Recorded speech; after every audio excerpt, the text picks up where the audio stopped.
আসসালামু আলাইকুম। আশা করি সবাই ভালো আছেন। আজকে আবারও নতুন কিছু ডিজাইন নিয়ে আপনাদের মাঝে উপস্থিত হলাম। এই ডিজাইন দুইটা দেখেন। বাম সাইডের ডিজাইনটির নাম হলো ম্যান্ডালা ডিজাইন এবং ডান সাইডের যে আমাদের লোগোটি আছে এটার নাম হলো কমিউনিটি ডিজাইন। এই ডিজাইনগুলো দেখতে সাধারণ হলেও এর চাহিদা কিন্তু অনেক বেশি। আমি নিজেও ট্রাই করেছি। আমি অ্যাডোবে স্টক এবং ফ্রি পিকে এগুলো নিয়মিত আপলোড করতেছি এবং এর ফলাফল দেখতেছি অনেক ভালো। তাই আপনাদের মাঝে এটা শেয়ার করার জন্য আনলাম। এই ডিজাইনগুলো করতে বেশি সময় লাগে না এবং এই দুটা ডিজাইন আজকে আমি করে দেখাবো। এর মধ্যে আপনারা কি পাবেন? প্রথমত আপনারা দেখবেন যে টুলসগুলো কিভাবে ব্যবহার করে আমরা নতুন কিছু করতে পারি এবং আইকন ডিজাইন বা লোগো ডিজাইন বলেন এগুলোর মধ্যে আপনার একটি আগ্রহ চলে আসবে। আমার উদ্দেশ্য হলো এটাই। তো চলুন কথা না বাড়িয়ে শুরু করা যাক। প্রথমে আমরা আমাদের যে অ্যাডোবি ইলাস্ট্রেটর আছে সেটার মধ্যে আমরা চলে আসব। এইখানে আসার পর আমরা চাইলে কিন্তু আমাদের হার্ডবোর্ডটা একটু বড় করে নিতে পারি এইভাবে। তারপর আমরা কি করব? আমরা প্রথম ডিজাইনটি করব, ম্যান্ডালা ডিজাইনটি। তো এটা করার জন্য আমরা প্রথমে পেন টুলে ক্লিক করব। পেন টুলে ক্লিক করার পর এর ফিল কালারটা দেখেন অন আছে, হোয়াইট দেয়া। তো এটার কালার আমাদের প্রয়োজন নেই, তাই আমরা ফিল কালারটা অফ করে দিলাম। এটাকে অফ করার পর আমরা কি করব? পেন টুলের এখানে একটি ক্লিক করব, তারপর উপরে একটি পয়েন্ট নেব। শিফট ধরে অবশ্য নিতে পারি আমরা। তারপর শিফট ধরে আমরা এই সাইডে একটি পয়েন্ট নেব, এইভাবে ছোট করে নেব। তারপর এই সাইডে আমরা একটি পয়েন্ট নেব। এখানে কিন্তু মোট আমাদের 4টা পয়েন্ট হয়ে গেল। তারপর চাইলে আমরা শিফট ধরে এই দিকে একটি পয়েন্ট নিতে পারি এবং আমরা যেখান থেকে শুরু করেছিলাম সেই পয়েন্টে এসে আমরা শেষ করব এইভাবে। এটাকে শেষ করার পর আমরা কি করব? এখানে আরেকটি কাজ করতে পারি আমরা। আবার পেন টুলে আসবো। পেন টুল থেকে আমাদের যে 3 নাম্বার পয়েন্ট আছে না, এই পয়েন্টের মধ্যে ক্লিক করব। তারপর আমরা এইভাবে এইখানে একটি ক্লিক করব। বেশি দূর নেব না, আমরা এইভাবে একটি ক্লিক করব। তারপর উপর দিকে আমরা ক্লিক করব। আমাদের ফুল শেপের বাইরে আমরা এইভাবে আরেকটি শেপ নিলাম। এই শেপটা নেওয়ার পর আমরা কি করব? আমরা রেক্ট্যাঙ্গুলারে আসব। যখনই আমরা রেক্ট্যাঙ্গুলারে আসব এইখান থেকে আমরা এইভাবে একটি রেক্ট্যাঙ্গুলার নিতে পারি। এটাকে আমরা এইভাবে নিলাম। চাইলে এটাকে আমরা একটু নিচে নামাতে পারি, এইভাবে একটু আমরা নিচে নামিয়ে নিলাম। তো এইটুকু করার পর আমরা কি করব? সম্পূর্ণটাকে সিলেক্ট করব। এই সম্পূর্ণটাকে সিলেক্ট করার পর আমরা শেপ বিল্ডার টুলে আসব এবং আমাদের এখানে দেখেন স্টকটা কি আছে, ব্ল্যাক আছে এবং ফিল কালারটা কিন্তু অফ আছে। আমরা চাচ্ছি স্টকটা ফিলে নিয়ে যেতে, তাই এইখানে যদি আমরা ক্লিক করি তাহলে দেখেন ফিল কালারটা আমাদের ব্ল্যাক হয়ে যাবে। এবার আমরা এটাকে একটি শেপ করে নেব, উপরে একটি শেপ করে নেব এবং অলটা ধরে চাইলে আমরা এটাকে কেটে দিতে পারি এবং এটাকেও আমরা অলটা ধরে এইভাবে কেটে দিব। এটাকে কেটে দেওয়ার পর দেখেন ফুল শেপটা কিন্তু আমাদের এইরকম হলো। তো এটা সম্পূর্ণকে সিলেক্ট করলাম। সিলেক্ট করার পর আমরা চাইলে এইভাবে এটাকে একটু সোজা করতে পারি। তো এইরকমটা করার পর আমরা কন্ট্রোল জি দিয়ে এটাকে গ্রুপ করে নিলাম। এটাকে গ্রুপ করার পর আমরা এটাকে সিলেক্ট করব। সিলেক্ট করার পর মাউসের রাইট বাটন ক্লিক করব। তারপর এখানে দেখেন ট্রান্সফর্ম, আমরা এইখান থেকে এটা রিফ্লেক্টে ক্লিক করব। তারপর এখানে দেখেন ভার্টিক্যাল আছে, আমরা এটাই রাখবো। আমরা একটি কপি করে নেব। এটাকে কপি করার পর আমরা শিফট ধরে এটাকে এইভাবে এইদিকে আনবো।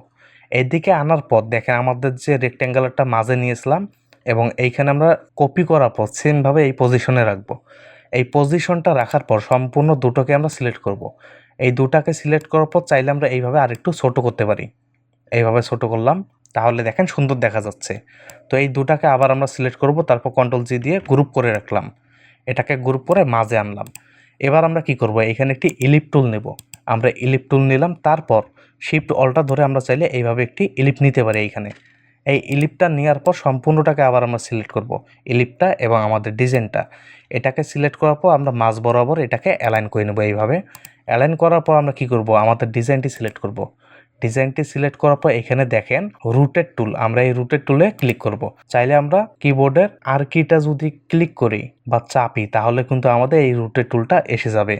তারপর আমরা এই যে ইলিপ টুলটা নিলাম না, এর মাঝ বরাবর আমরা যে এইখানে একটি পয়েন্ট আছে এই পয়েন্টের মধ্যে এটা ক্লিক করব। যখনই এখানে ক্লিক করব দেখেন আমাদের রুটেড টুলের যে পয়েন্টটি আছে না সেটা এখানে চলে আসবে। এটা আসার পর আমরা অলটা ধরে এর একটি কপি করে নেব এইভাবে। এইভাবে একটি আমরা কপি করে নিলাম। এই কপিটা করার পর আলাদাভাবে আমাদের কোনো কপি করতে হবে না। আমরা কিবোর্ডের কন্ট্রোল ডি যে কিটা আছে এটা যদি চাপ দিই দেখেন একটি কপি হয়ে যাবে। দেখেন এর 6টা কপি করার পর আমাদের ডিজাইনটি এরকম দেখাবে। তো আমাদের ইলিপ টুলটার কোনো প্রয়োজন নেই, আমরা ইলিপ টুলটা এইভাবে ডিলিট করে দিলাম। ইলিপ টুলটা ডিলিট করার সাথে সাথে দেখেন আমাদের ডিজাইনটি কত সুন্দরভাবে দেখা যাচ্ছে। তো এটাকে আমরা কন্ট্রোল জি দিয়ে গ্রুপ করে নিলাম। এটাকে গ্রুপ করার সাথে কিন্তু আমাদের প্রথম ডিজাইনটির কাজ শেষ। এবার আমরা এটাকে একটু ছোট করে রেখে দিই। এখানে আমরা কয়েকটি টুলের মাধ্যমে এই ডিজাইনটি কমপ্লিট করলাম। এবার আমরা দ্বিতীয় ডিজাইনটি করব। এই ডিজাইনগুলো কিন্তু খুবই সহজ, আপনারা একটু মাথা খাটিয়ে কিন্তু এরকম হাজারো ডিজাইন করতে পারবেন। আমি আপনাদের এইভাবে তৈরি করার চেষ্টা করতেছি। তো এবার আমরা কি করব, এখান থেকে একটি স্টার টুল নেব। আমরা একটু জুম করে কাজ করি, তাহলে আমাদের সুবিধা হবে। আমরা স্টার টুলটা নেওয়ার পর হার্ডবোর্ডের উপর একটি ক্লিক করব। তারপর এখানে আমরা 8টা কোণার মতো নিতে পারি, 8টা পয়েন্ট নিলাম, তারপর আমরা ওকেতে দিলাম। এটা ওকে দেওয়ার পর এটাকে আমরা বড় করব, শিফট অল্টা ধরে আমরা এইভাবে বড় করলাম। এটাকে এইভাবে বড় করার পর আমরা ইলিপ টুল নেব। আমরা ইলিপ টুলে আসলাম, ইলিপ টুল থেকে আমরা এইভাবে একটি ইলিপ নেব। এইভাবে আমরা একটি ইলিপ নিলাম। এবার ইলিপটা এবং আমাদের স্টার টুলটা সিলেক্ট করব শিফট ধরে, তারপর এটাকে আমরা অ্যালাইন করে নিলাম। এটাকে এইভাবে অ্যালাইন করার পর আমরা চাইলে এটাকে একটু নিচে নামাতে পারি এইভাবে। তারপর আমরা এইখানে একটি লাইন টুল নেব। আমাদের যে স্টার টুলটা আছে, এই স্টার টুলের মাঝ বরাবর আমরা এইভাবে লাইন নেব। দুটো লাইন নিলেই আমাদের হয়ে যাবে। এইভাবে আমরা লাইন নিলাম। তারপর এই দুটার আমরা একটি কালার দিয়ে দেবো। এটাকে আমরা রেড কালার দিতে পারি, যাতে আমাদের বুঝতে সুবিধা হয়। আমরা এটাকে একটু বড় করলাম এইভাবে। তো এটাকে বড় করার পর আমরা ইলিপ টুলটা সিলেক্ট করব। এই ইলিপ টুলটা সিলেক্ট করার পর আবার আমরা রুটের টুলে ক্লিক করব। তারপর একটু জুম করে নিই। আমরা জুম করার পর এই যে আমরা লাইন নিলাম না, এই লাইনের মাঝ বরাবর আমরা একটি ক্লিক করব। আমরা মাঝ বরাবর একটি ক্লিক করলাম। তারপর আমরা কি করব, অলটা ধরে আমরা এর একটি কপি করে নেব। আমাদের ইলিপটার অলটা ধরে আমরা এইভাবে কপি করে নিলাম। এটা কপি হওয়ার পর আমরা যদি কিবোর্ডের কন্ট্রোল ডি কিটা চাপি, তাহলে কিন্তু এটা কপি হতে থাকবে। এবং আমাদের যে 8টা পয়েন্ট নিলাম, এই 8টা পয়েন্টের মধ্যে আমরা 8টা ইলিপ নিব।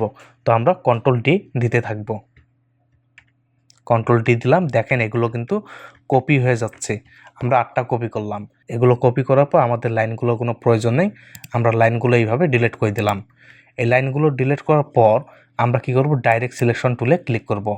তারপর এই যে 8টা পয়েন্ট আছে না মাঝে, এই 8টা পয়েন্টে আমরা ক্লিক করব, অবশ্যই শিফট ধরে আমরা 8টা পয়েন্টে এইভাবে ক্লিক করতে থাকবো। তারপর এই যে গোলাকার আমাদের চিহ্নটা আছে, এটার মধ্যে ধরে আমরা এইভাবে একটু টানবো। এটাকে টানার পর দেখেন এটা কিন্তু গোলাকার হয়ে যাচ্ছে। তো আমরা চাচ্ছি এইরকম। তো এরকমটা আমরা রাখলাম। এটাকে এইরকম রাখার পর আমরা কি করব, এইখান থেকে পলিগন যে টুলটা আছে এর মধ্যে ক্লিক করব এবং আমাদের হার্ডবোর্ডের বা ডিজাইনের উপর একটি ক্লিক করব। তারপর এখানে দেখেন 6টা কোণা আছে, এটাকে আমরা 6টায় রাখবো। আমরা ওকেতে দিব। ওকেতে দেওয়ার সাথে দেখেন এটা কিন্তু চলে আসবে। তো একটা আমরা কালার দিয়ে দিই, যে কোনো একটা কালার দিলাম আপাতত। এর একটা আমরা রেড কালার দিয়ে দিলাম। এটাকে রেড কালার দেওয়ার পর এটাকে আমরা বড় করব, এইভাবে বড় করলাম।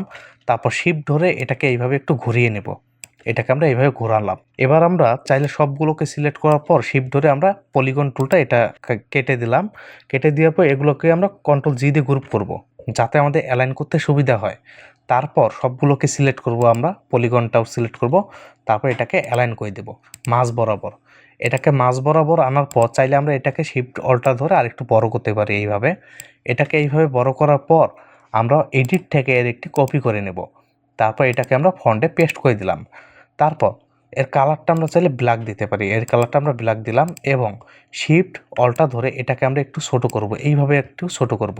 এইটুকুই যথেষ্ট।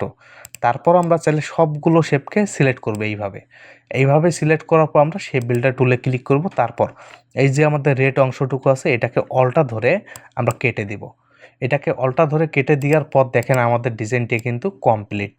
এই ডিজাইনটিও কিন্তু অনেক বেশি সেল হচ্ছে। হুবহু কখনো কপি করার চেষ্টা করবেন না, আপনারা এখান থেকে আইডিয়া নেবেন। আমি শুধু আপনাদের আইডিয়া দেওয়ার চেষ্টা করতেছি। আমি প্রতিনিয়ত নতুন নতুন ডিজাইন নিয়ে আপনাদের মাঝে আসব, যাতে আপনারা সুন্দর একটি আইডিয়া পান এবং ভবিষ্যতে আপনারা নিজেই হাজারো ডিজাইন তৈরি করতে পারেন। যত সুন্দর ডিজাইন হবে, যত ইউনিক ডিজাইন হবে এবং ডিজাইনে যদি কোনো মানে থাকে, তাহলেই আপনার ডিজাইনগুলো সেল হবে। তো এইরকম আপনারা ডিজাইনগুলো তৈরি করতে পারেন। আগামী ভিডিওতে আরো নতুন নতুন কিছু ডিজাইন নিয়ে আলোচনা করব এবং আপনাদের আরো কিছু আইডিয়া দিব, যাতে আপনারা আরো ইউনিক ডিজাইনগুলো তৈরি করতে পারেন। তো ডিজাইনগুলো কেমন লাগলো অবশ্যই কমেন্টে জানাবেন এবং ভিডিও ভালো লাগলে অবশ্যই একটি লাইক দিবেন। আর আপনাদের জন্য আমি রেকর্ডিং একটি কোর্স রেডি করতেছি, সেটা হলো অ্যামাজন রিভিউয়ার এজেন্ট। এই অ্যামাজন রিভিউয়ার এজেন্ট হয়ে আপনি 10 থেকে 15 দিনের মধ্যেই ইনকাম করতে পারবেন। এখান থেকে 1-2 টাকা না, আপনি চাইলে লাখ টাকা ইনকাম করতে পারবেন। তো অনেকেই বলে যে মোবাইল ফোন দিয়ে ইনকাম করা যায় কিনা। এই অ্যামাজন রিভিউয়ার এজেন্ট কিন্তু মোবাইল ফোন দিয়েও আপনি করতে পারবেন। ভিডিও যখনই আমার শেষ হবে আমি আপনাদের জানিয়ে দিব। যারা এখন পর্যন্ত চ্যানেলটি সাবস্ক্রাইব করেননি, অবশ্যই চ্যানেলটি সাবস্ক্রাইব করেন এবং কথা হবে আগামী ভিডিওতে। আল্লাহ হাফেজ।